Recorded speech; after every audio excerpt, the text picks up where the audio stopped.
Hi everybody, my name's Rivka Lambert-Adler, and it's been a while since I've made a recording.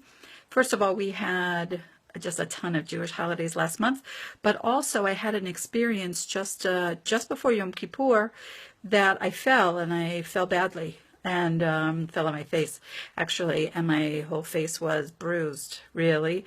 My left eye was swollen shut, and I didn't want to make a video when I look like that, but thank God, thank God, thank God, you can see it's pretty much all gone now.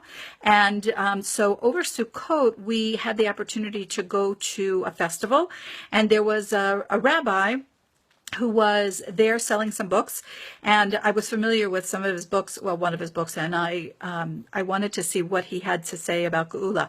So I ended up buying this book called Prophecy and Divine Inspiration. The rabbi is Rabbi Avraham Aryeh Trugman. He lives here in Israel. Here's the book. And I'm mentioning this to you because I turned right to the section in this book that is about exile and redemption. And I wanted to share this idea that I learned from him with you because it puts the geula that we're looking for, the geula that we're waiting for, in a larger context. And here's basically his point. He says that exile and redemption is knit into the fabric of Jewish history, the fabric of human history from the very beginning, even from the very first day. How do I mean?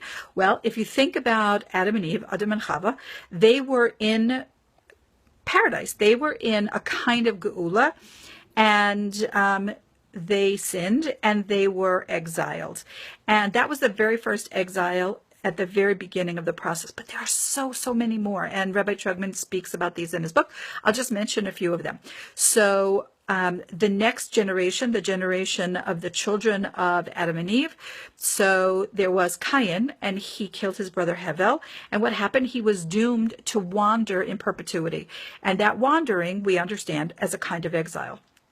Now, there are other exiles. Let's look at Noah, who was exiled onto the ark for a year.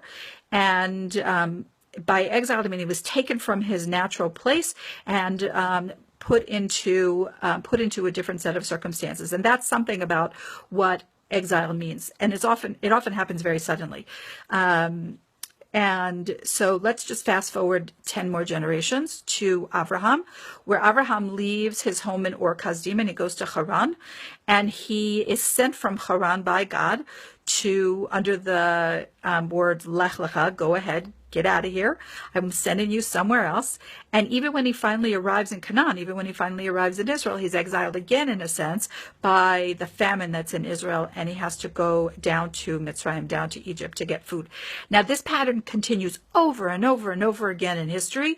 Of course, the most famous exile and redemption in Jewish history is the exile of the family of Yaakov, family of Jacob, into Mitzrayim, also due to a plague, to famine, and the redemption 210 years later with under the leadership of Moses, of Moshe Rabbeinu, and that is the biggest redemption. But it's not the last exile by any stretch of the imagination, because of course after we get into Israel, we are exiled again after the destruction of the first temple. We come back again and are exiled again after the destruction of the second temple. Now, I'm saying this really fast, but it really happened over hundreds and hundreds of years. But it is a pattern that is embedded in Jewish history over and over and over again.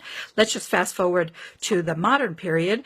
And we see that if you look at the history of European nations and the Jewish community in European nations, you will see that the Jews in Europe have been invited back and kicked out over and over and over again in many countries, some countries as many as 3 or 4 times, through inquisitions or crusades or pogroms or in the Holocaust and so forth.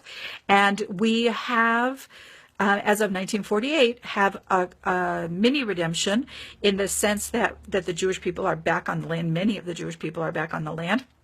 And we even speak about it in our tefillah, in our prayer, as the state of Israel being the first flowering of our redemption. So we know that it's not the final redemption, and that's the final redemption that we're waiting for. But I wanted to introduce you to this idea that I learned from Rabbi Trugman's book, that exile and redemption is a cycle that started with Adam and Eve, started on the very first day of humanity 5,777 years ago, and it continues until today. And so geula is not a foreign concept. Redemption is not a foreign concept. It's something that the Jewish people have been through over and over and over again.